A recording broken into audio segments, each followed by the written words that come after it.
நாளை மறுநாள் சுதந்திர தினம். இன்னைக்கு உயர்நீதிமன்றத்தில் ஒரு பொதுநல வழக்கு வருது, நாங்கள் தொடர்ந்த வழக்கு வருது.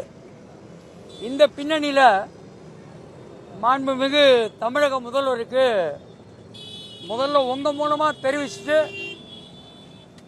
உங்களுக்கெல்லாம் நகல் வழங்கிட்டு ஒரு கடிதம் அனுப்பியிருக்கோம். அந்த கடிதத்தில் சொல்லியிருக்கிற விஷயங்களை உங்களோட பகிர்ந்துக்கிறோம். இங்கே 13 நாளாக சென்னையோட பூர்வ குடிகள், அருந்ததியர், ஆதி திராவிடர், அனைத்து சாதி ஏழைகள், பெண்கள் பிளாட்ஃபார்மில் வெயிலில் மழையில் உட்காந்துட்ருக்காங்க. நேற்று நம்மோட மாண்புமிகு முதல்வர் 1 கிலோமீட்டர் தள்ளி பாரிமுனையில் ராஜா அண்ணாமலை மன்றத்தில் கியூபாவுக்கு ஒருமைப்பாடு தெரிவித்து ஒரு நிகழ்ச்சியில் கலந்துட்டுருக்காரு. காஸ்ட்ரோவோட நினைவை போற்றி பேசியிருக்காரு. அப்படி பேசும்போது ஒன்று சொல்கிறாரு, நாங்கள் பாதி கம்யூனிஸ்டுகள், என் பேரே ஸ்டாலின் அப்படின்னு சொல்கிறார். ரொம்ப வரவேற்கிறோம் அதை.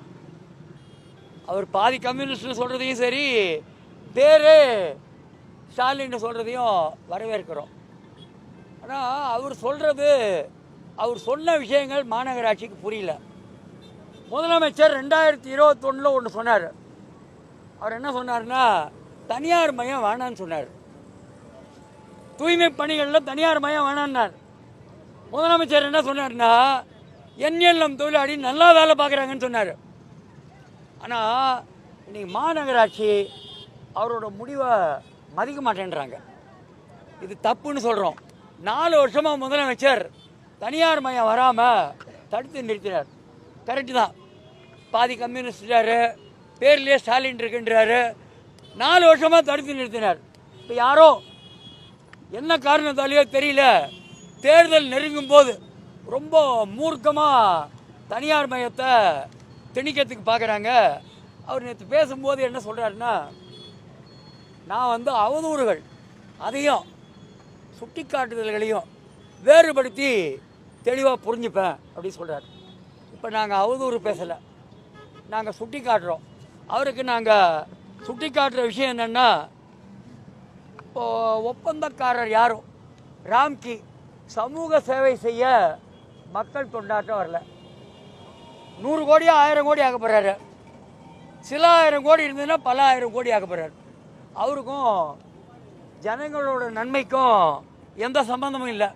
ராம்கி கிட்ட சட்டக்கூலி கிடைக்காது, ராம்கி கிட்ட சுயமரியாதை கிடைக்காது, ராம்கி கிட்ட பணி பாதுகாப்பு கிடைக்காது. இது தெரிஞ்சு தான் முதல்வர் சரியான நிலைப்பாட்டை 2021 எடுத்தார். அதில் அவர் நிற்கணும்னு சொல்கிறோம்.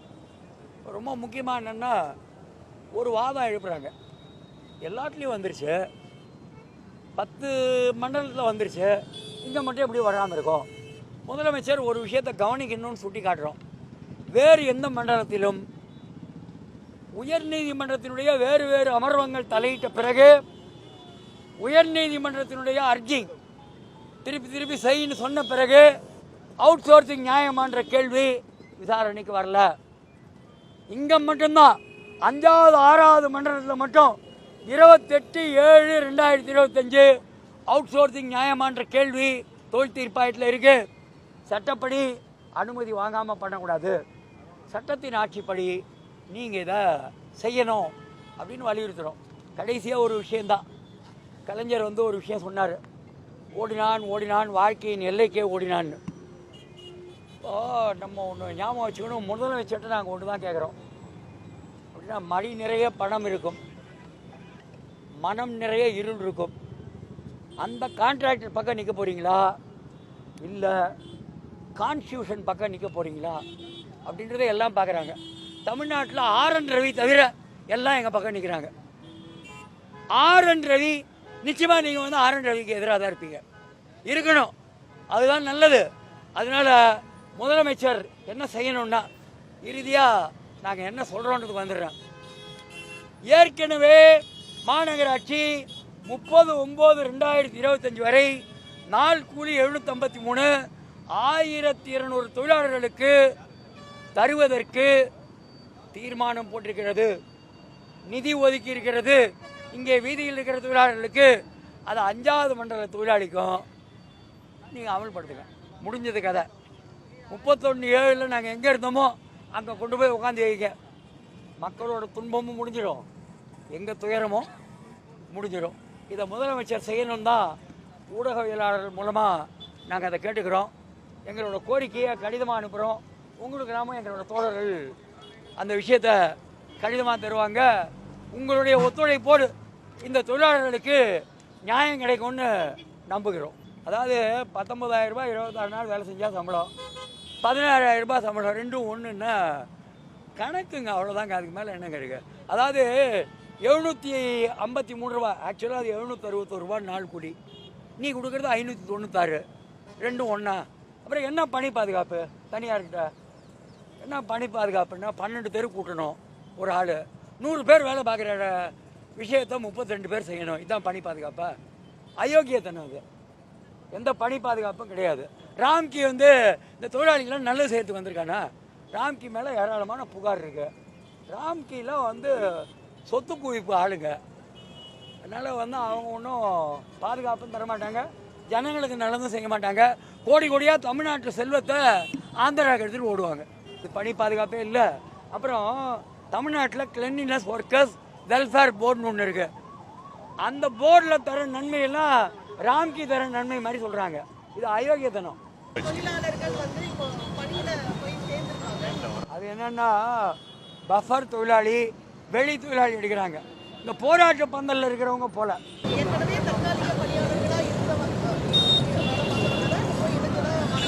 இல்லை, எங்களோட போராட்டத்தில் இருக்கிறவங்க, வழக்கில் இருக்கிறவங்க மிஞ்சி போனால் ஒரு 30 பேர் போயிருப்பாங்க. மீதியெல்லாம் எங்களோட தான் இருக்காங்க. மாநகராட்சி தமிழக அரசுமோ மாநகராட்சியில் வேலை தர எந்த உத்தரவாதமும் தரல, போய் பேசுகிறாங்க. மாநகராட்சியில் வேலை தரட்டும் சொல்லட்டும், உடனடியாக வேலைக்கு போவோம். அதாவது இவ்வளோ வருஷமாக கொடுக்காத நன்மைகள்லாம் இனிமேல் தனியார் கொடுப்பாங்கன்னா அது தமிழ்நாடு அரசுக்கு வெட்கக்கேடு. அந்த அவப்பெயர் தமிழ்நாடு அரசுக்கு வந்துடக்கூடாதுன்னு கேட்டுக்கிறோம். அதாவது 5வது மண்டலம், 6வது மண்டலம், 7வது மண்டலம், இது போக இப்போ 4வது மண்டலம், 8வது மண்டலம் எல்லாரும் வராங்க. இந்த போராட்டம் ஒரு 4000 தொழிலாளர்களின் ஆதரவோடு நடக்கிறது. நேரடியாக இல்லைங்க, பல திரும்பிட்டாங்கன்னா மாநகராட்சியை பட்டியல் வெளியிட சொல்லுங்கள். குமரகுருபனுக்கு உண்மையிலேயே தைரியம் இருந்தால் பட்டியல் வெளியிட்டோம். யாரெல்லாம் திரும்பிட்டாங்கன்னு நீங்கள் பார்க்கணும். நேரு என்ன சொல்கிறாருன்னா உங்களை எல்லாருக்கும் வேலை இருக்குன்றாரு. என்ன அபத்தமாக இருக்குது? யார் வந்தாலும் வேலைக்கு எடுத்துக்கிறோம் அப்படின்னு சொல்கிறாரு. இன்னொரு பக்கம் பணிக்கு திரும்பிட்டாங்க. ரெண்டும் ஒன்று கொண்டு முரணானது. பார்க்கலாம், தீர்வு வர்றதுக்கு நாங்கள் இன்றைக்கி ஒரு ஆலோசனை முன் வச்சுருக்கோம். முதலமைச்சர் முடிவெடுக்கட்டும். தமிழ்நாட்டு மக்கள் மீது, இந்த பகுதி மக்கள் மீது, தொழிலாளர்கள் மீது அக்கறை கொண்டு அவர் முடிவெடுப்பார்.